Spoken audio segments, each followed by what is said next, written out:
And just recently, we introduced a couple of new functions, the Heaviside step function and the Dirac delta function. The Heaviside step function is a function that can model switching behavior, switching various signals on and off. The Dirac delta function is a function that can model sudden impulses, instantaneous impulses into a system. And sometimes we see ordinary differential equations featuring these functions. So we want to widen out the scope of our Laplace transform method to be able to deal with these functions. So primarily, so firstly, what that means is we want to understand how to take the Laplace transform of these functions. Okay. Now we began this last time with Theorem 2.4. So this is at the top of page, whatever it is, page 55 in the notes. So Theorem 2.4 dealt with the transform of a Heaviside step function. Just the step function on its own, and it was a little bit general. This could be the step taking place at any particular point. So h of t minus a is the function that's switched off for all values of t less than a. Then when t passes a, it's switched on. It takes a value 1. So it's just that single step up to from 0 to 1 at the value a. So its Laplace transform is e to the minus as over 1. If you like, you should think of that as it's a modification of the transform of the constant function 1. The transform of the constant function 1 was the quantity 1 over x, was the function 1 over x. So you should think of this as a kind of a modification of that. The Heaviside step function is nearly like the constant function 1, okay? Except it might be switched off for some positive values of t, and it might only equal the constant function 1 once t passes a. So it's that kind of delay, or that kind of switching off the first portion of the function, that corresponding in the transform side that introduces this factor of the exponential, e to the minus as. Okay, now that's all very well if we see just an isolated Heaviside on its own, producing a switched value of 1 in our system. But very often, the Heaviside gets used in a more sophisticated way to switch on and off various complicated signals. So we will meet in our ODEs places where the Heaviside function is multiplied by other signals. The Heaviside switches on, it takes the value 1, and so then if it's multiplied by something else, it in effect switches on the other function at the relevant point. Okay. When the Heaviside is equal to 0, it keeps the other function switched off if it's multiplying the other function. You're multiplying the other function by 0 for those values of t. So we're going to see the Heaviside multiplied by other functions. So we need to be able to take those Laplace transforms. Okay. So that leads us into Theorem 2.5, which we're going to prove now, or explain now. And I'll switch over to the pen and paper. So how do we take Laplace transforms of functions multiplied by Heavisides? Well, the Heaviside might be evaluated at an argument f of t minus a. And the way we set it up, the way we kind of organize things, is we ask that the other function, right, which is going to be a function of t, the other function that's multiplying the Heaviside, we ask that it be expressed as a function not just of t, not of t alone, but as a function of the same shifted argument. Okay? So we ask, or we insist, we will have to arrange it so that the signal that's being switched on at h of t minus a is expressed in terms of t minus a as well. I'll show you what that, how we can arrange that in some examples in a moment. But it turns out to be fairly flexible. Okay? So once we know what the Heaviside transform, or what the Laplace transform of products like this is, we should be able, with a little bit of preparation and manipulation, to handle the products that come up in the equations of Heavisides multiplied by other functions. Okay? So there's a little assumption here, is assuming the Laplace transform of of the original function f of t exists, okay, the theorem says that the Laplace transform of this product is going to be e to the minus as times, as I've written in the notes, I've written it for you as capital F of s. Or capital F of s is just another name for the Laplace transform of f of t. I mean, it appears various notations are used for the Laplace transform. Just to confuse you, you'll see loads of various different notations used depending on what you look at. So I try and make use of them. So anything like capital F is the transform of little f. This curly brackets L, curly L brackets little f, that's the Laplace transform of f. Sometimes you see it as f bar. Okay. So as long as the Laplace transform of the kind of unaltered function f exists, the Laplace transform of this product is going to be this modified version of the Laplace transform of f. Okay? That kind of fits in with the way the result, theorem 2.4 we were just looking at, where I said the Laplace transform of the Heaviside on its own, where this would just be the constant function, was a modified form of the Laplace transform of the constant function 1, which is 1 over x. So we'll have a look at the proof of this. And this is proved directly, much like the previous theorem, really, by just considering the definition of the Laplace transform. So we could do it directly. So we just straight away leap into this. The Laplace transform of f of t minus a times h of t minus a. Well, according to the definition, this is this big integral, the integral from 0 to infinity of e to the minus st, multiplied by whatever we're taking the transform of.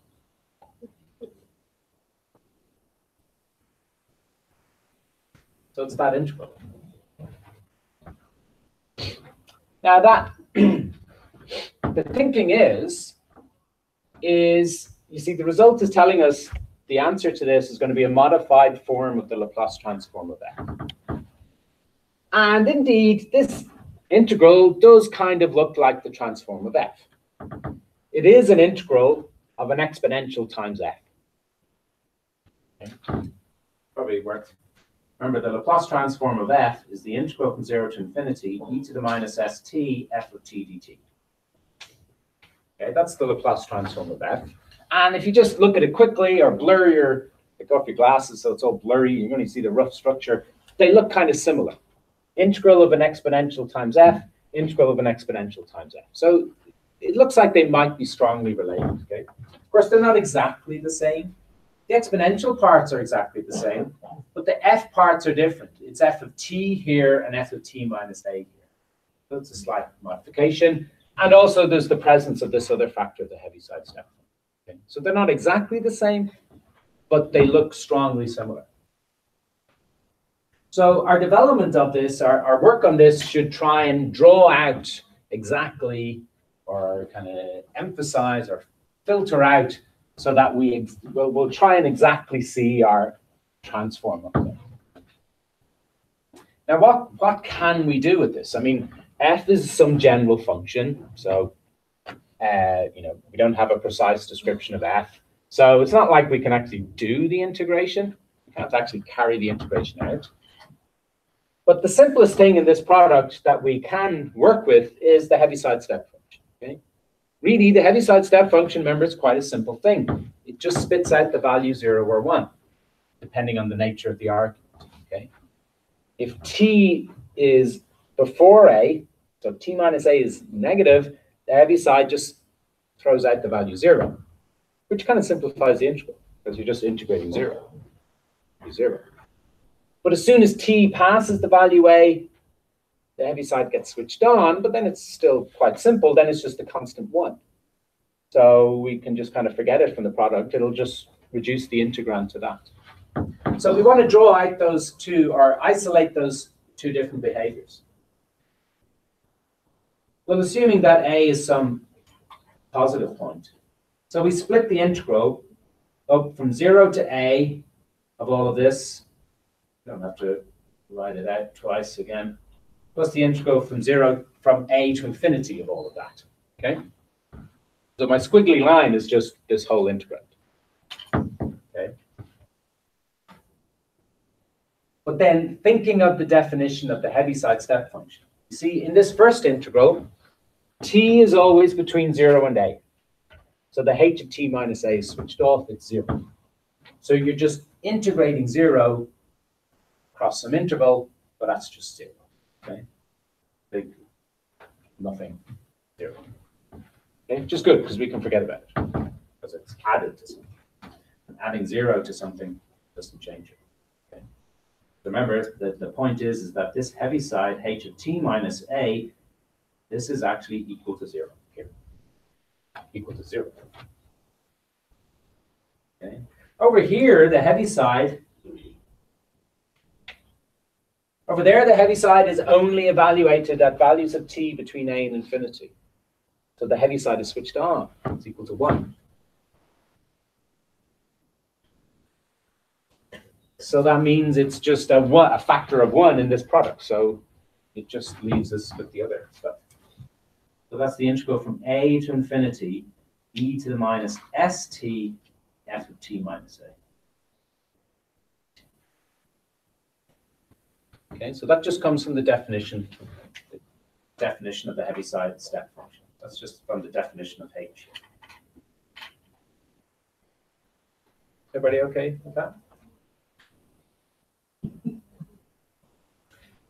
Okay, this is good. It's maybe our result now is looking a little bit more like the transform of f, the integral of an exponential multiplied by f. That's what it is. Of course, it's not exactly the top integral that I squeezed in at the top of the page.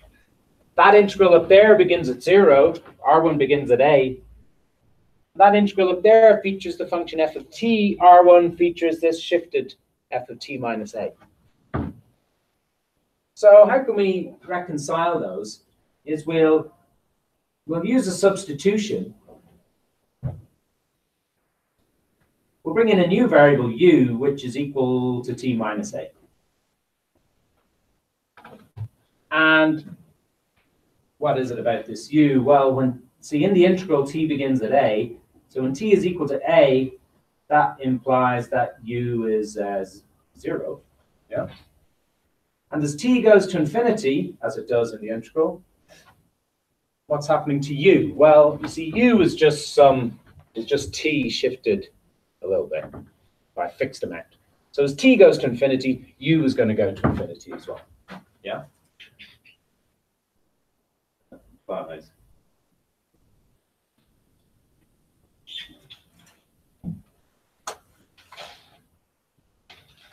So our integral, I'm going to write the integral in terms of u. And of course, if u is t, shift of t, that means the two differentials are equal. Because the shift of t doesn't change the differential part. So I can translate the integral into u. It's an integral to infinity, but now it begins at 0. Well, that's good. It makes it look a little bit more like our Laplace transform. I have an exponential e to the minus s. Of course, t is now u plus a. And f of t minus a, well, t minus a is this new variable u, and dt is equal to du. Now this looks a bit better because it's now I've fixed the integral. It's integral 0 to infinity, just as it is in the definition of the Laplace transform. It's the function f of u, and I'm differentiating with respect to u. That matches. But now, of course, I've messed up my exponential a little bit. The exponential was what it was supposed to be before, but f wasn't. Now I've fixed f, but correspondingly I've messed up the exponential. But the way I've messed up the exponential, I can get rid of the mess out the front, because that's e to the minus su times e to the minus sa times f of u du. And which bit can I move around there? Well, see, this is an integral with respect to u, so this exponential has to stay there inside the integral. But this one, e to the minus sa, that's independent of the u variable. So the integral allows that to slide out just by linearity of integration. Okay, this quantity here, e to the minus sa, As far as the integral is concerned, that's just a fixed number, okay? Because it doesn't change when u changes. It does rely on other variables, but those variables aren't changing in the integral.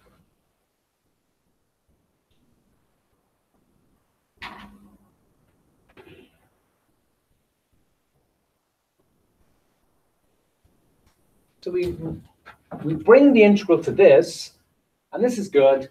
The bit that depended on A, remember the A was the location of when the Heaviside switched on. That's parceled up here inside this exponential term, e to the minus SA. And the rest, what we have, looks almost for the letter exactly the same as my definition of the Laplace transform at the top of the page, which was the integral from 0 to infinity e to the minus st f of t dt. But this integral is 0 to infinity e to the minus su f of u du. Now this integral is quoted in terms of u. The original integral is quoted in terms of t, but they're the same integral, yeah? What do we call these things, u or t? Have no inherent meaning. These are just our human invented symbols. They're just marks on the page. They don't actually mean anything. What's important is to think of what's happening mathematically. Mathematically, we've got this exponential function, which takes on certain values. We've got this other generic function f, which takes on certain values. We've got the integration operator, which continuously sums all those values, starting from 0, proceeding to infinity. The symbol t is used to denote the value, that all the numbers between 0 and infinity. In this integral down here, it's exactly the same process, except from the manipulations that went on, we've ended up calling the variable u. But it's precisely the same integral. Call it t, u, call it whatever you want. Okay, so this is equal to e to the minus sa times the capital F of s. Okay, so NB, the name of the integration variable,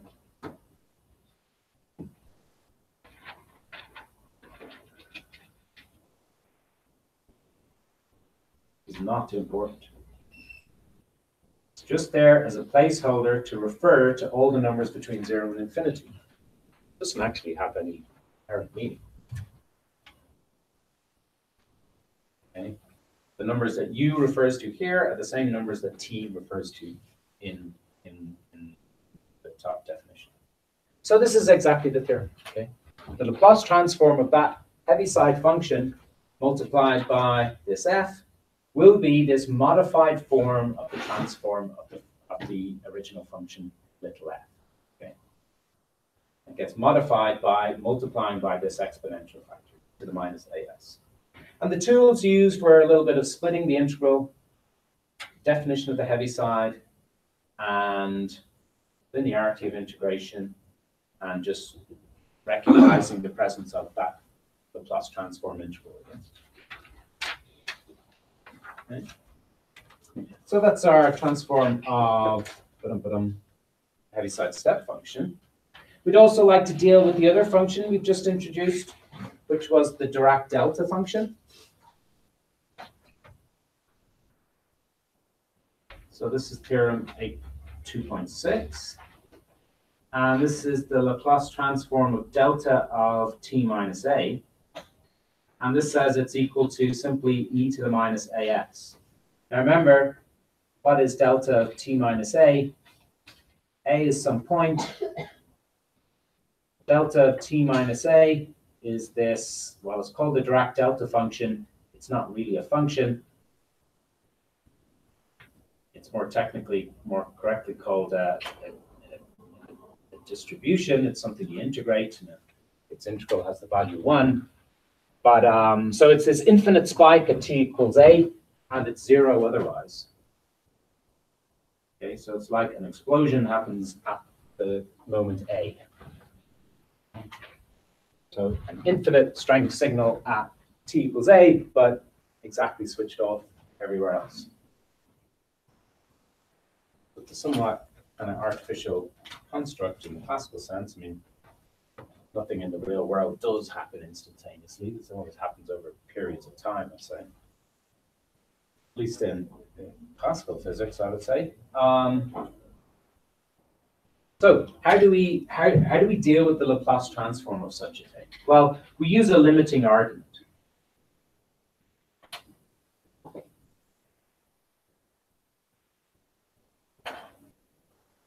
I mean, this is a kind of a curious thing to think about, this infinite value of one particular argument and zero everywhere else. So we want to approach it in a limiting way.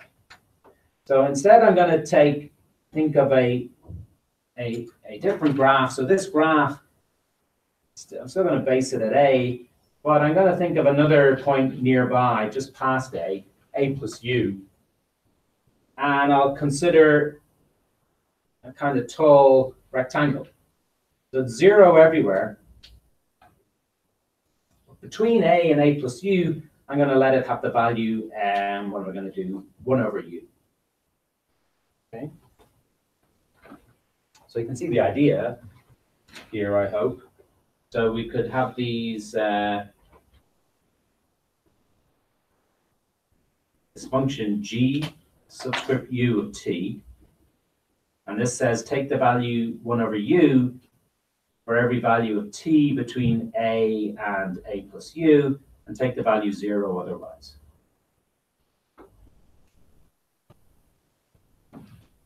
So it's switched off everywhere, but between A and A plus U, it jumps up to 1 over U. And if you think, what happens to this thing as U approaches 0?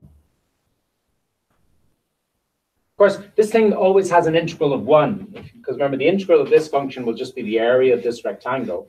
It's got width U, height 1 over U. So the area of that rectangle will always be 1, always be 1. But the limit as U goes to 0 of G of U t, the limit of that function will be our Dirac delta function, delta t minus A, because it'll fit the definition. At every value except A,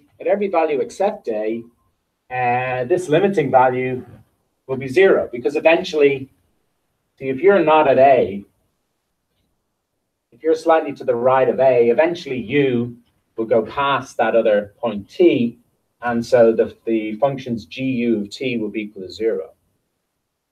Yeah, and delta of t minus A is 0 at everywhere except A.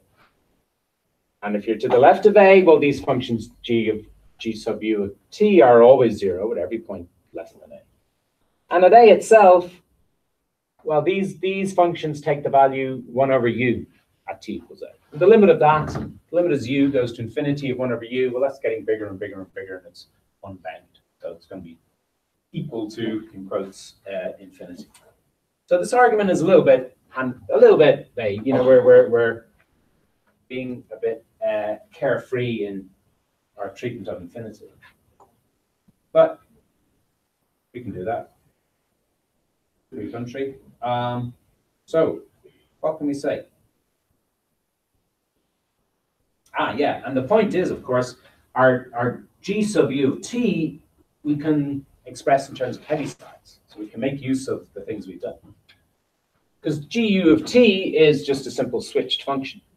It takes a certain constant value in a certain interval, and it's 0 elsewhere. And the switched on value it takes is 1 over U, and that takes place between A and t minus A plus U. Okay. Back.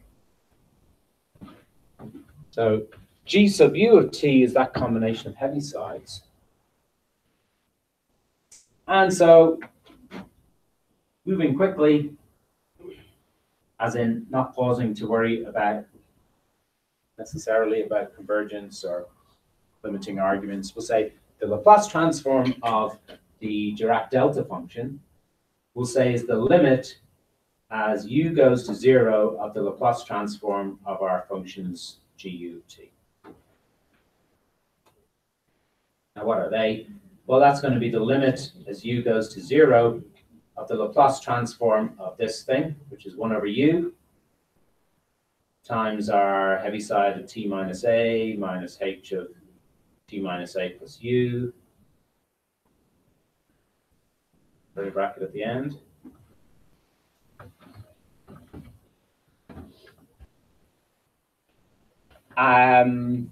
So there's the limiting process there, but let's do what work we can with the Laplace transform. So we'll leave the limiting process alone for the moment, just work with the Laplace transform. Well, this is a Laplace transform of a linear combination of Heavisides. Okay, so we can use the linearity of the Laplace transform process. We leave the limits as u approaches 0. We'll deal with that in a moment. This will just be 1 over u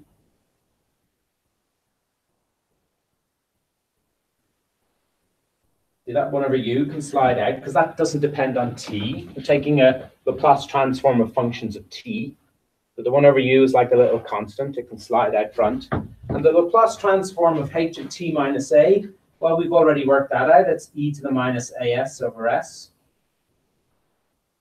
And minus the Laplace transform of this function. Well, we've dealt with Heavisides of t minus something. E to the minus whatever the something is, a plus u times s all over s. Okay, so that's from linearity. And theorem, what was it, 2.4.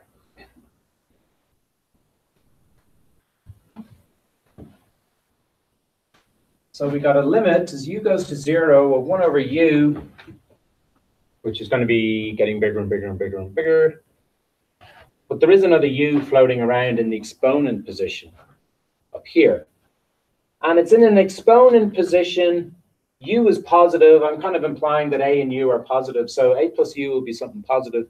So the u is up here, but it's in an exponential with a negative. So that might be getting smaller and smaller. So, you know, there's maybe something going on that you got bigger and bigger stuff and smaller stuff. So something interesting might come out in the limit.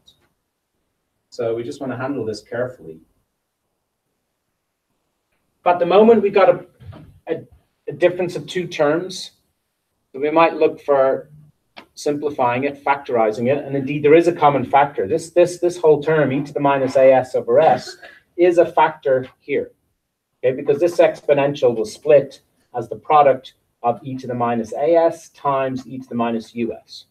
Because the exponent is a sum of minus as plus minus us. And exponents of sums split as the products. So that's going to be the limit as u goes to 0. In fact, this factor I'm pulling out, you see, e to the minus as over s, which I'm about to pull out, that factor has no dependence on u. So I could push it all the way out past the limiting process. I could go e to the minus as over s times the limit as u goes to 0, 1 over u into 1 minus e to the minus us over s. So I pull that factor e to the minus as over s out of this difference. It leaves behind 1 minus e to the minus us over, oh, just leave the s because I've taken the s out, sorry. And it has no dependence on u, so it can just slide out to the front of the limiting process.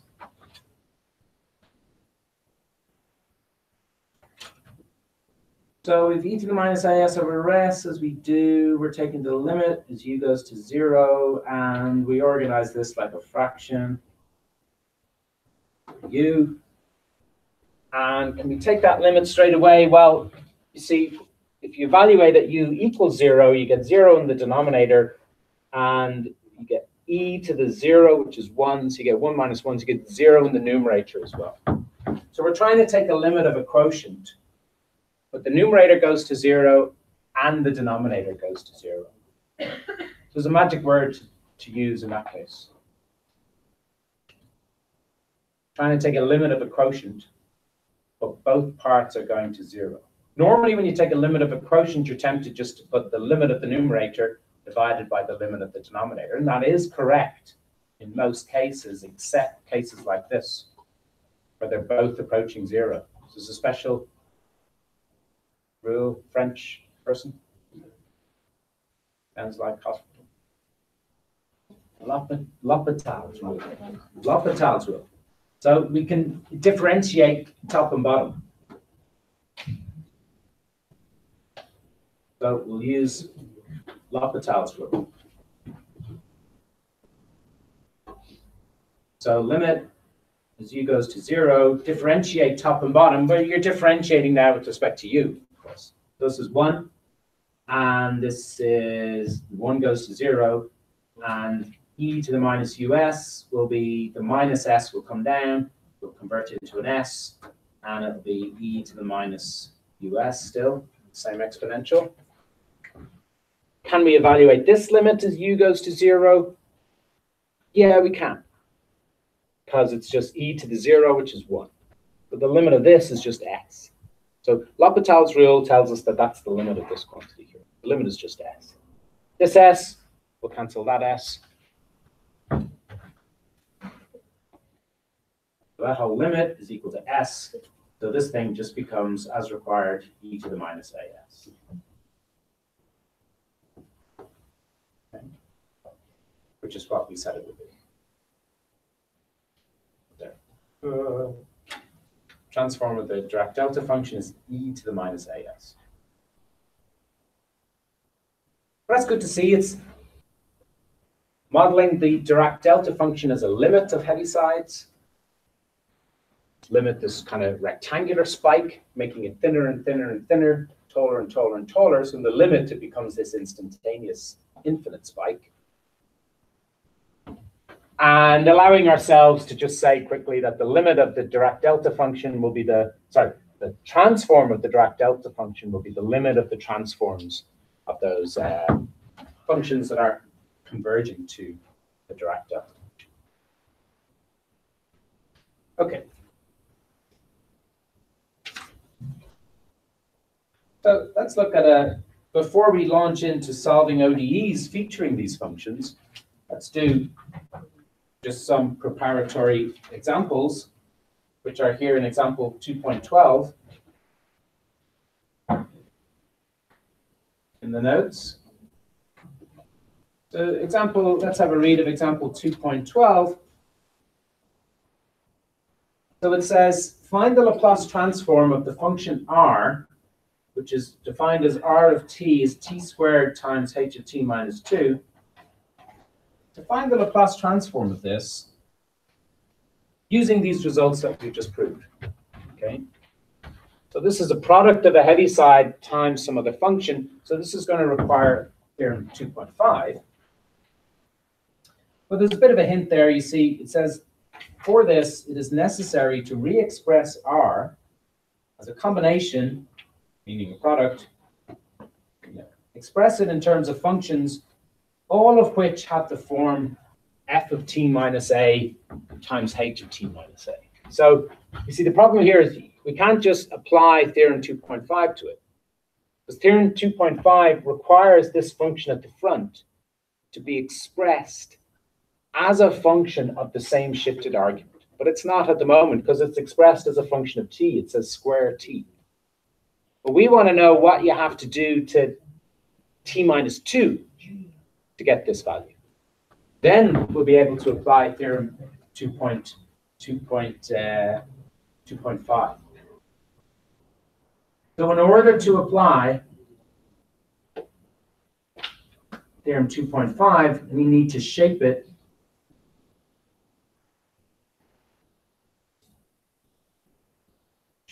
appropriately. Get it into the right form to prepare it. So this function rt, it's t squared h of t minus 2. So we leave the h of t minus 2 there, and we ask ourselves, I want to force t squared, I want to coerce that and re-express it as something that you do to t minus 2. But I can only allow myself to parcel the argument t minus 2 and ask, what do I have to do to t minus 2 to make it t squared? Well, if I handed you a box with t minus 2 written on it, inside was t minus 2, and you have to produce the value t squared, there's two operations you need to do. First of all, you need to add 2 to it, change it to t, and then you square the result. Okay? Then normally we don't make manipulations like this in mathematics, because normally our aim is to simplify and to make clear what is there. T squared is simple and clear. This is an extremely convoluted way of writing t squared. Yeah? Because you first add 2 to t minus 2 and then square the result. I mean, it is equal to t squared. You have to agree. But normally you wouldn't want to make that move. But that means what we've got here is we've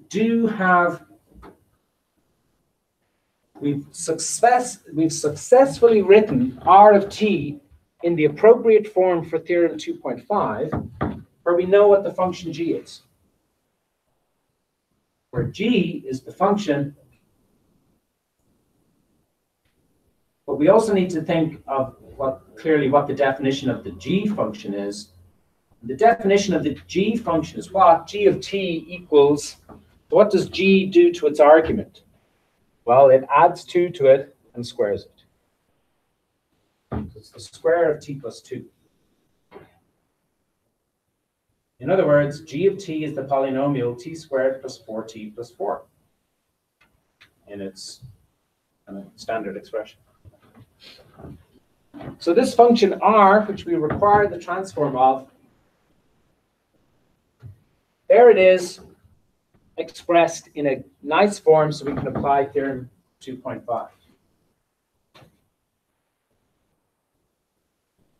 So applying theorem 2.5, it says the Laplace transform of r of t, which is the Laplace transform of g of t minus 2, h of t minus 2.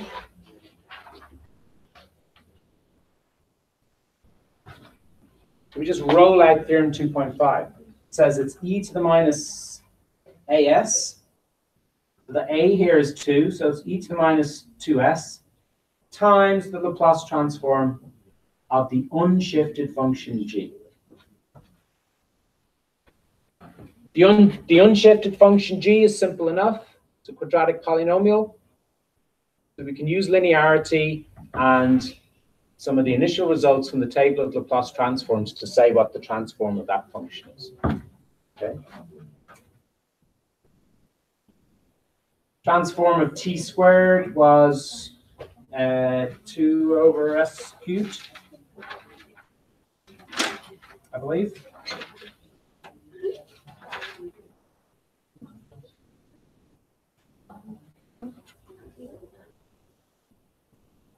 Two over s cubed plus transform of t was 1 over s squared, and the transform of a constant 1 was 1 over s, so that's plus 4 over s. Okay.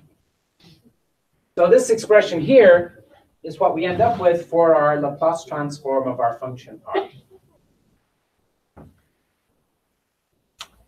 We have to do a little bit of a convoluted re-expressing of it to persuade it into a suitable form for applying theorem 2.5. Okay. And it's essentially that the transform of r comes out to be this modified form of the transform of the unshifted function g.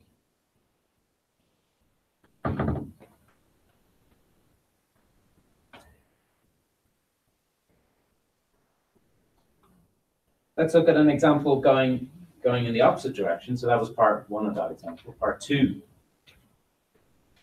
Part 2 was to do an inverse transform. Okay. So our task here is to recover little u of t, which is the inverse Laplace transform of capital U of s, where capital U of s is this function here, e to the minus 3s plus e to the minus 3s over s squared plus 1.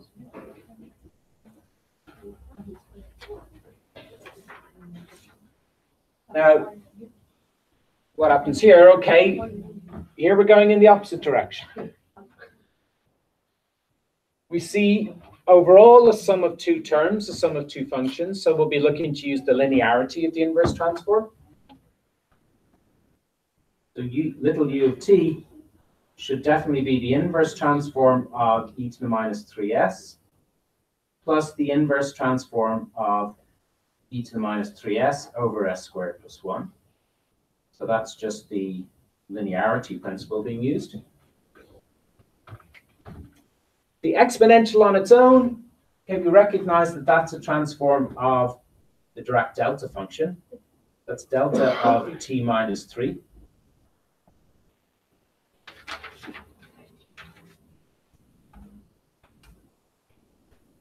This part here, we recognize as a product of an exponential times a function of s that we also recognize. Okay? 1 over s squared plus 1, if you look at your table of transforms, is the transform of the sine function. The Laplace transform of sine of t is 1 over s squared plus 1. And here we see this modified form of this transform. It's been modified by multiplying by this exponential e to the something s. So that means the function that it's come from is the sine function evaluated at a certain argument multiplied by the Heaviside t minus 3. So I'm picking up the value of a of 3 from this exponential exponent there. So that's sine of t minus 3 as well. Okay, so that comes from theorems 2.5 and 2.6. Theorems 2.5 and 2.6. Those two we just proved about transform of functions like this and the transform of the Dirac delta function.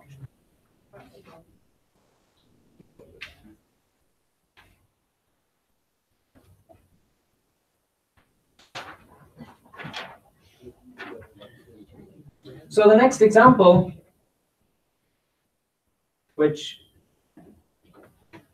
we'll complete this evening at 5 o'clock, along with another example taken from a past exam paper, which does a good workout of lots of this stuff. So example, what's this, 2.13 at the bottom of the page? 2.13. This is where we finally get cracking on an actual ODE. So we're going to solve, I'll just put it in the dot notation, solve y double dot minus 4y dot 3y equals 6 times the Heaviside h of t minus 5. Okay, so now finally we've got an ODE featuring one of these functions, featuring a Heaviside step function. And this is second order, so to pin down the solution, we need 2 initial values, and they are the simpler kind. Oh, that's y, sorry. Y dot of 0 is y of 0 is 0. Okay, so both the function y and its first derivative are initially 0. Okay, so 0 initial conditions. So in the class this evening, we'll tackle this example together, and there's also a nice substantial complete example from a 2015 exam paper, which I think we'll work our way through as well. Okay. So we'll finally see ourselves solving some of these ODEs featuring these new functions. Okay, so I'll see you later on.